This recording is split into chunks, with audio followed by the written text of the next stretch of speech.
Happy Sabbath. Today is Saturday, March 8th, 2025, day 4.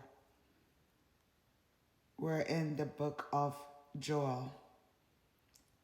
Before we dive in, let's look at the historic setting. The book of Joel was the prophecy written by Joel, the son of Peor. His name combines the name of Yahweh and El, and means Yahweh is God. Joel is one of the 14 men in the Old Testament who shared this name. Joel was an inhabitant of both Jerusalem and Judah, and was a prophet of the southern kingdom, one of the earlier prophets. He frequently called to blow a trumpet in Zion, to consecrate a fast, to proclaim a solemn assembly, and to gather the people together to come before the Lord. To view that the prophecy was issued from the temple court. 5 times Joel mentioned that he was a special prophet of the day of the Lord. And those, you could find it in Job 1:15, 2:1, 2:11, 2:31, and 3:14.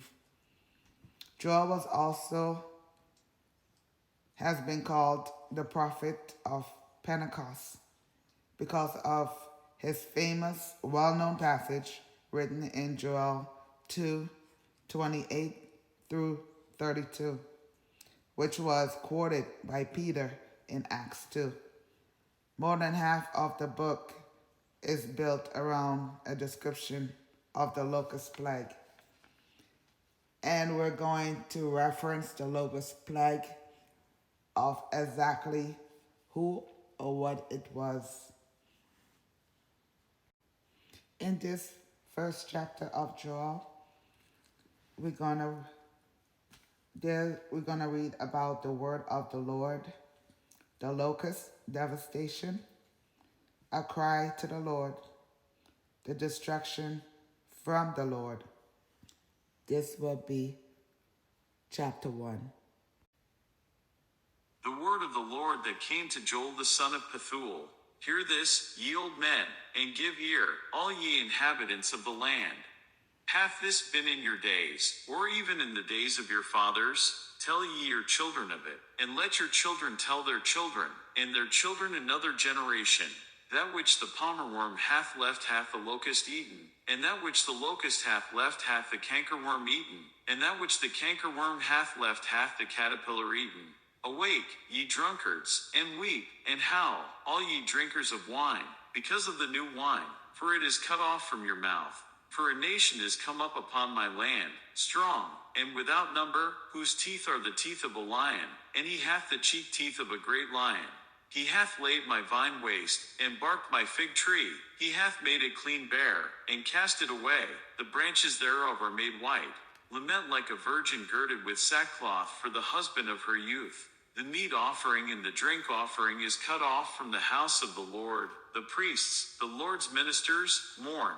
The field is wasted, the land mourneth, for the corn is wasted, the new wine is dried up, the oil languisheth. Be ye ashamed, O ye husbandmen, howl, O ye vinedressers, for the wheat and for the barley, because the harvest of the field is perished. The vine is dried up, and the fig tree languisheth, the pomegranate tree, the palm tree also, and the apple tree, even all the trees of the field, are withered, because joy is withered away from the sons of men. Gird yourselves, and lament, ye priests, howl, ye ministers of the altar, come, lie all night in sackcloth, ye ministers of my God, for the meat offering and the drink offering is withholden from the house of your God. Sanctify ye a fast, call a solemn assembly, gather the elders and all the inhabitants of the land into the house of the Lord your God, and cry unto the Lord. Alas for the day! For the day of the Lord is at hand, and as a destruction from the Almighty shall it come. Is not the meat cut off before our eyes, yea, joy and gladness from the house of our God? The seed is rotten under their clods, the garners are laid desolate, the barns are broken down, for the corn is withered. How do the beasts groan? The herds of cattle are perplexed, because they have no pasture. Yea, the flocks of sheep are made desolate. O Lord, to thee will I cry, for the fire hath devoured the pastures of the wilderness, and the flame hath burned all the trees of the field. The beasts of the field cry also unto thee, for the rivers of waters are dried up, and the fire hath devoured the pastures of the wilderness. Blow. However, in the land of Judah, a great calamity has fallen upon the people. A devastating locust plague swept through the fields, consuming everything in its path, leaving the landscape barren, empty as empty could get. And the people were filled with despair. In this time of crisis, a prophet named Joel was raised up by God to deliver an urgent message for all generations to hear.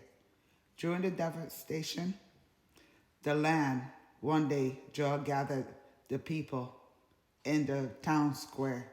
With a heavy heart, he proclaimed, saying, "Hear this, ye elders, and all ye inhabitants of the land. Has anything like this ever happened in the days of your fathers?" That's found in Job 1:2. He described the destruction wrought by the locusts, how they had devoured the crops, stripped the vines, and left the grain fields desolate, saying, "That which the palmer worm," which means chewing locust, "has left, hath the locust, swarming locust, eaten. And that which the swarming locust has left, the cockerworm, which is the crawling locust, eaten. And that which the cockerworm has left, that the caterpillar or the consuming locust, eaten." So we're going to continue showing what will happen to, or the extent of the devastation in part 2.